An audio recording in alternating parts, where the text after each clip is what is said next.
நலாஸ் நாட்டு சர்க்கரை நலமுடன் வாழ நலாஸ் இந்தியாவிலேயே நாட்டு சர்க்கரைக்கு ISI முத்திரை மற்றும் அக்மார்க் அங்கீகாரம் பெற்ற ஒரே நிறுவனம். தொடர்புக்கு 9047050000. காலகட்டத்தில் உலகத்தையே ஆண்ட ஒரு மாபெரும் ஒரு நிலம்.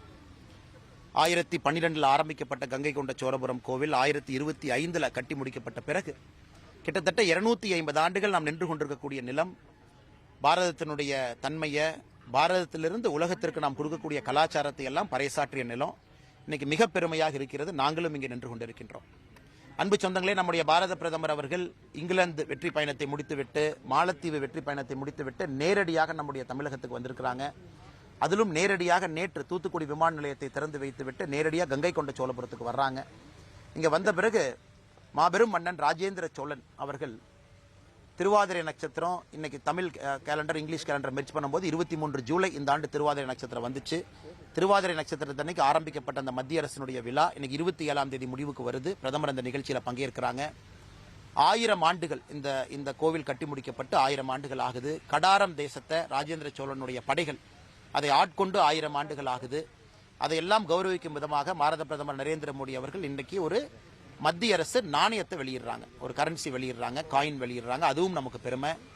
நம்முடைய ஐயா மாஸ்ட்ரோ இளையராஜா அவர்கள் சின்மயா மிஷனோடு இணைந்து பகவத்கீதையை முழுவதுமாக தமிழ் வரிகளில், தமிழ் வார்த்தைகளில், இளையராஜா ஐயாவுடைய இசையில் இன்னைக்கு மேடையில் நம்முடைய பாரத பிரதமர் நரேந்திர மோடி ஐயா வெளியிடுறாங்க. இதெல்லாம் நமக்கு பெருமை. அதை தாண்டி 23 ஜூலையிலிருந்து இன்று வரை கிட்டத்தட்ட 4 நாட்கள் எல்லா இடத்திலும் கூட ஏஎஸ்ஐ அவர்கள் நடத்தக்கூடிய கலை நிகழ்ச்சி, கலாச்சார நிகழ்ச்சி எல்லாம் நடக்குது. 34 ஆதீனங்கள் தமிழகத்தில் இருக்கிறாங்க. இன்னைக்கு 29 ஆதீனங்கள் பங்கு பெறக்கூடிய மேடை நிகழ்வு நடக்குது. அதிலும் பாரத பிரதமர் அவர்கள் பங்கேற்கிறாங்க. நம்முடைய மத்திய அமைச்சர் ஐயா முருகன் அவர்கள், நம்முடைய மாநிலத்துடைய தலைவர் அண்ணன் நயினார் நாகேந்திரன் அவர்கள் பிரதமரோடு திருச்சியில் இருக்கிறாங்க. ஸோ பிரதமர் அவர்கள் இங்கே கங்கை கொண்ட சோழபுரம் வந்த பிறகு அவர்களும் இந்த மேடை நிகழ்ச்சியில் பங்கேற்பாங்க.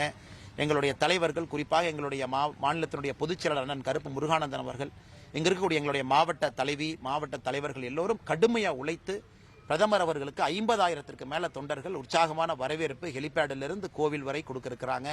அதே போல நேற்று தூத்துக்குடியில் உற்சாகமான வரவேற்பு பார்த்தோம். லேட் நைட் திருச்சியிலையும் பார்த்தோம். மிகுந்த மகிழ்ச்சி. பிரதமர் அவர்கள் இங்கே வந்திருப்பார். பிரதமர் அவர்களை பொறுத்தவரை அரசியல் ரீதி என்று சொல்வதை விட நேற்று தூத்துக்குடியை பொறுத்தவரை மிக முக்கியமான விமான நிலையங்கன்னா சவுத் தமிழ்நாடுக்கு ரொம்ப காலமா நமக்கு தேவைப்பட்டது. இரவுல பயணம் செய்யக்கூடிய ஒரு விமான நிலையம் நமக்கு வேண்டும் என்று நேற்றே மத்திய அமைச்சர் சொன்னாங்க. நேரடியாக தூத்துக்குடி, டெல்லி, மும்பை 2 இடத்துக்கும் தூத்துக்குடியை கனெக்ட் பண்றாங்க. ஏன்னா தூத்துக்குடி சொந்தங்கள் அவ்வளவு பேர் பாம்பேல, டெல்லியில் இருக்கிறாங்க. அது எங்களுக்கு ரொம்ப சந்தோஷம். வளர்ச்சிக்கான திட்டம். அதையெல்லாம் தாண்டி நேஷனல் ஹைவே திட்டங்கள் பார்த்தீங்க 4000 கோடி ரூபாய்க்கு மேல, அதுவும் எங்களுக்கு சந்தோஷம். ஆனால் இன்னைக்கு பிரதமருடைய இந்த விசிட்டை பொறுத்த வரைக்கும் தமிழகத்தினுடைய கலாச்சாரத்தை உலகுக்கு பறைசாற்ற வேண்டும் என்கின்ற ஒற்றை நோக்கத்தோடு வர்றாங்க. தருமபுரி ஆதீனம் இங்கிருந்து 30 கிலோமீட்டர் தொலைவில் இருக்கு. 1947 தருமபுரி ஆதீனம் ஐயா ராஜாஜி ஐயா மூலமாக மவுண்ட் பேட்டன் அவர்களுக்கு கொடுக்கப்பட்ட செங்கோல் நேரு ஐயாக்கு போச்சு. இன்னைக்கு அந்த புதிய செங்கோல் பாராளுமன்றத்தினுடைய மைய கட்டடத்தில் நாம் வைத்திருக்கின்றோம். இன்னைக்கு பிரதமர் இங்கே வருவது மூலமாக, சோழ தேசத்திற்கு வருவது மூலமாக அந்த செங்கோலுடைய மகிமை மறுபடியும் உலகுக்கு பறைசாற்றுறாங்க. இரண்டாவது, அரியலூர் மாவட்டத்தில் கங்கை கொண்ட சோழபுரம் உலகத்தினுடைய வரைபடத்தில் ஒரு பெரிய புள்ளியாக இடம்பெற போகுது. இந்த டூரிஸ்டனுடைய இன்ஃப்ளோ இப்பவே கோவில்ல நம்முடைய சாமி சொன்னாங்க, கடந்த 1 மாத காலமாக மக்களுடைய வரவு ரொம்ப அதிகமாக இருக்குன்னு. மக்கள் வரவு அதிகமாகும், இந்த பகுதி முழுவதுமே டெவலப் ஆகும். கங்கை கொண்ட சோழபுரம் இன்னைக்கு மிகப்பெரிய அளவில் வளர்ச்சி இருக்கும். அதையெல்லாம் தாண்டி சோழ பேரரசனுடைய பாரம்பரியம், தமிழகத்தினுடைய கலாச்சாரத்தை நம்ம பறைசேற்றோம். எத்தனை அரசர்கள் பாரதத்தில் கடாரம் தேசம், இன்னைக்கு இருக்கக்கூடிய கம்போடியா, இன்னைக்கு இருக்கக்கூடிய மியான்மார், இன்னைக்கு இருக்கக்கூடிய தாய்லாந்து, அங்க போய் 1000 ஆண்டுகளுக்கு முன்பு ஒரு தமிழன் இங்கிருந்து ஒரு ஆதிக்கத்தை செலுத்தி வெற்றி கொண்டு 100 ஆண்டுகள் கடாரத்தை ஆட்சி பண்ணியிருக்கிறோம். சோழ பேரரசை பொறுத்தவரை பூம்புகார், இன்னைக்கு இருக்கக்கூடிய நாகப்பட்டினத்தில் நம்முடைய கடல் வலிமையை காட்டியிருக்கும். இதெல்லாம் ஒரு தமிழனுக்கும் பெருமை. ஆனால் பிரதமரை பொறுத்தவரை ஒரு சோழ அரசனை இந்தியாவினுடைய அரசனாக, பாரதத்தினுடைய அரசனாக, பாரதத்தினுடைய ஒரு பறைசாற்றக்கூடிய ஐக்கானாக பார்த்து இந்த உலகம் முழுவதும் கொண்டு போறாங்க. இதெல்லாம் கூறுகளுங்க. அரசியல் என்று நான் சொல்லவில்லை. சகோதரர் கேட்ட கேள்விக்கு இதெல்லாம் பாசிட்டிவ் அவுட்கம்ஸ். இந்திய பிரதமர் எப்போ வந்தாலும் நிதி பற்றாக்குறையை பத்தி பேசிக்கிட்டே இருக்காங்க. நான் முதல்ல நம்முடைய தமிழகத்தினுடைய மாண்புமிகு முதலமைச்சர் ஐயா மு க ஸ்டாலின் அவர்கள் விரைவில் குணம் பெற்று வெளியே வரணும். எங்களுக்கும் வருத்தம் தான். நம்முடைய பிரதமர் அவர்கள் வந்து பொழுது நம்முடைய முதலமைச்சர் அவங்க வந்து வரவேற்றிருக்கணும். ஆனால் காலத்தினுடைய சூழ்நிலை, முதலமைச்சர் அவங்க வரக்கூடிய சூழ்நிலையில் இல்லை. இருந்தும் மக்களுக்கு இந்த மீடியா மூலமாக தெரியப்படுத்துகின்றேன். கடந்த முறை ராமநாதபுரம் வந்த பொழுது கூட நம்முடைய முதலமைச்சர் அவர்கள் ஊட்டியில் இருந்தாங்க. அது வேறங்கன்னா, பட் இன்னைக்கு அவங்க முதலமைச்சருக்கு உடம்பு சரியில்லை. ஸோ நேரில் எப்பொழுதுமே ஒரு முதலமைச்சர் பிரதமரை சந்திச்சா நல்லதுன்னு நினைக்கிறவங்க நாங்கள். அதை தாண்டி ஒரு மாநிலத்தினுடைய உரிமை அதெல்லாம் கொடுக்கறதுக்கு முதலமைச்சருக்கு எல்லா அருகதையும் இருக்கு. முதலமைச்சர் கொடுக்கணும். அது முதலமைச்சர் தான் நம்முடைய கவர்ன் பண்ற ஒரு மனிதர்.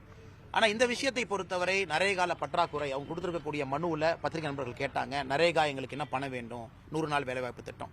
சகோதரர்களுக்கு தெரியும், இந்தியாவில் அதிகமாக 100 நாள் வேலைவாய்ப்பு திட்டத்துக்கு பணம் கொடுத்ததே தமிழகத்திற்கு தான். நம்மை விட உத்தரப்பிரதேசத்துக்கு 3 பட்டு மக்கள் தொகை அதிகமாக இருக்கு, 3 மடங்கு. ஆனால் உத்தரப்பிரதேச விட தமிழ்நாட்டுக்கு 100 நாள் வேலைவாய்ப்பு திட்டத்தில் அதிக பணம் நம்ம 11 ஆண்டுகளில் செலவு பண்ணியிருக்கோம். இரண்டாவது சர்வசிக்ஷா அபியானை பற்றி பேசியிருக்கிறாங்க. நமக்கு தெரியும், அதில் இருக்கக்கூடிய அரசியல் நமக்கு தெரியும், கையெழுத்து போட்டோம் போட மாட்டோம் அதெல்லாம் நமக்கு தெரியும். மத்திய அரசை பொறுத்தவரை எங்கேயும் பணத்தை கொடுக்க வேண்டும், தடுக்க வேண்டும் என்பது நம்முடைய நோக்கம் அல்ல. அதனால் முதலமைச்சர் அவர்களும் ஆரோக்கியமான அரசியலை செய்து தமிழகத்தினுடைய வளர்ச்சிக்காக அவர்கள் பாடுபட வேண்டும். பாரதிய ஜனதா கட்சி நாங்கள் கூட நிற்கிறோம், அதில் எந்த மாற்று கருத்தும் இல்லை. அதனால் இன்னைக்கு முதலமைச்சர் மருத்துவமனையில் இருக்கும்போது நான் ரொம்ப அரசியல் பேசினா தப்பா போயிருங்கண்ணா. கூட்டணி அமைந்ததுக்கு பிறகு பிரதமர் வரும்போது சரி இந்த அதிமுக பொதுச் செயலாளர் பிரதமருடைய தனிப்பட்ட சந்திப்பு இருக்கும்னு எதிர்பார்த்துட்டு இருந்தாங்க. நேரம் கொடுக்கலையா அவருக்கு எடப்பாடி பழனிசாமி? ஆனால் எனக்கு தெரியலீங்கண்ணா, எனக்கு கட்சி தெரியாது. நேற்று நம்முடைய மாண்புமிகு மத்திய அமைச்சர் முருகன் ஐயா அவர்கள் நயினார் அண்ணா அவங்க திருச்சியில் இருக்கிறாங்க பிரதமரோடு. என்னுடைய வேலை இந்த நிகழ்ச்சி காலையில் நம்ம தலைவர்களுடைய பார்த்து விட்டு செல்லணும். கட்சிக்கு ஒரு பணி ஒருத்தருக்கு இருக்கு. அதனால எனக்கு அது தெரியலீங்கண்ணா, நான் கருத்து சொன்னா தவறா போயிருங்கண்ணா, எனக்கு தெரியல. அன்புமணி ராமதாஸ் இந்த பொன்னேரிய தூர் வரதுக்கு தமிழ்நாடு அரசு ஒரு 12 கோடி ரூபாய் நிதி ஒதுக்கியிருந்தாங்க. இந்த நிதி பத்தாது, நீங்க பிரதமர் இங்க வர்றப்ப அவர்கிட்ட இந்த கூடுதல் நிதியை கேளுங்க அப்படின்னு சொல்லியிருந்தாங்க. இந்த பகுதியோட வளர்ச்சிக்கு எதுவும் மத்திய அரசு நிதி? நம்ம 2-3 விஷயங்கள் பாரதிய ஜனதா கட்சி கோரிக்கையை வச்சிருக்கிறோங்கன்னா, ஒன்று கட்சி சார்பாக ஆர்கியாலஜிக்கல் சர்வே ஆஃப் இந்தியா மத்திய அரசுக்கு இந்த கோவிலினுடைய வெளிப்புற மதில் சுவர் கிட்டத்தட்ட 150 ஆண்டுகளுக்கு முன்பு ஆங்கிலேயர்கள் அதை கொண்டு போய் இடிச்சு அந்த கல்லை கொண்டு போய் கல்லணையை சரி பண்றதுக்கு அந்த கல்லை பயன்படுத்தியிருக்கிறாங்க. நாங்கள் ஏசிட்டு என்ன சொல்லியிருக்கோம்னா, பழையபடி கம்பீரமாக மதில் சுவரை நீங்கள் கட்டி கொடுக்கணும் அப்படிங்கிற முதல் ஒரு வேண்டுகோள் வச்சிருக்கிறோம். இரண்டாவது, கங்கை கொண்ட சோழபுரத்தில் ராஜேந்திர சோழனுக்கு ஒரு பெரிய சிலையை எழுப்ப வேண்டும் என்று சொல்லியிருக்கின்றோம். அது ஒரு சிறப்பாக இருக்கணும் அப்படின்னு நம்மளுடைய கோரிக்கை நாமளும் வச்சிருக்கோங்கண்ணா. மூணாவது, இந்த பொன்னேரியை பொறுத்தவரை நமக்கு தெரியும், அது ஒரு ஜலஸ்தம்பம். அந்த காலத்தில் 1000 ஆண்டுகளுக்கு முன்பு உருவாக்கப்பட்ட ஒரு செயற்கையான ஒரு ஏரி. 1000 ஆண்டுகளுக்கு முன்பு மிகப்பெரிய ஏரி. இந்த மக்களுக்கெல்லாம் பெரிய பயனாக இருக்கக்கூடியது. இன்னைக்கு தமிழக அரசு கொடுக்கிற ஃபண்டு பற்றாக்குறையா இருக்கு. தமிழக அரசு உங்களுக்கு தெரியும், நீர்வளத்தை பொறுத்தவரை மாநில அரசுக்கு உரிமை இருக்கு, அவங்க ஃபண்டு கொடுக்கணும். ஒருவேளை பற்றாக்குறையா இருக்குன்னா எங்களுடைய தலைவர் கருப்பண்ண இருக்கிறாங்க, மாவட்ட தலைவர் அக்காலா இருக்கிறாங்க, அவர்கள் மூலமாக நாங்க மத்திய அரசுகிட்ட எடுத்துட்டு போறோம். இதுல எந்த அரசியலும் இல்லைங்கன்னா, அன்புமணி என சொல்லியிருக்கிறாங்க, ஒருவேளை நிதி பற்றாக்குறை இருக்குன்னா நாங்களும் நின்று அதை பெற்றுக் கொண்டு வருகின்றோம்.